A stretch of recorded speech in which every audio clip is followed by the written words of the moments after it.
Hello everyone. In this video, we will learn how to download folders from Google Drive.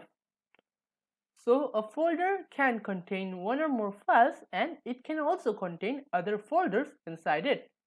And a folder is always empty until it has files or folders inside it.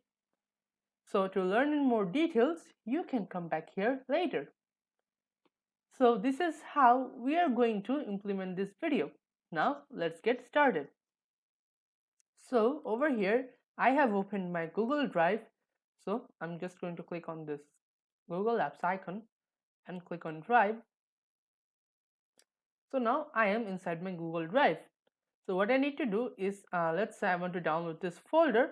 So all I have to do is right click on it and just simply click on download.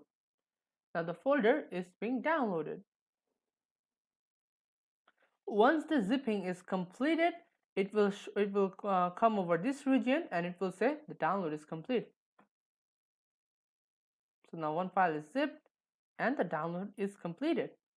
So to check, what we need to do is we need to go to our file explorer. Let me just search for file explorer. So now if I go to the downloads, you will see that there is the cloud. Now why is it like this? Because we need to unzip this file because it is in a .zip. That means it is in a zipped file. So for unzipping this, you need to right click on it and just click on extract files or extract here. So I'm going to click on the extract here. Let's see.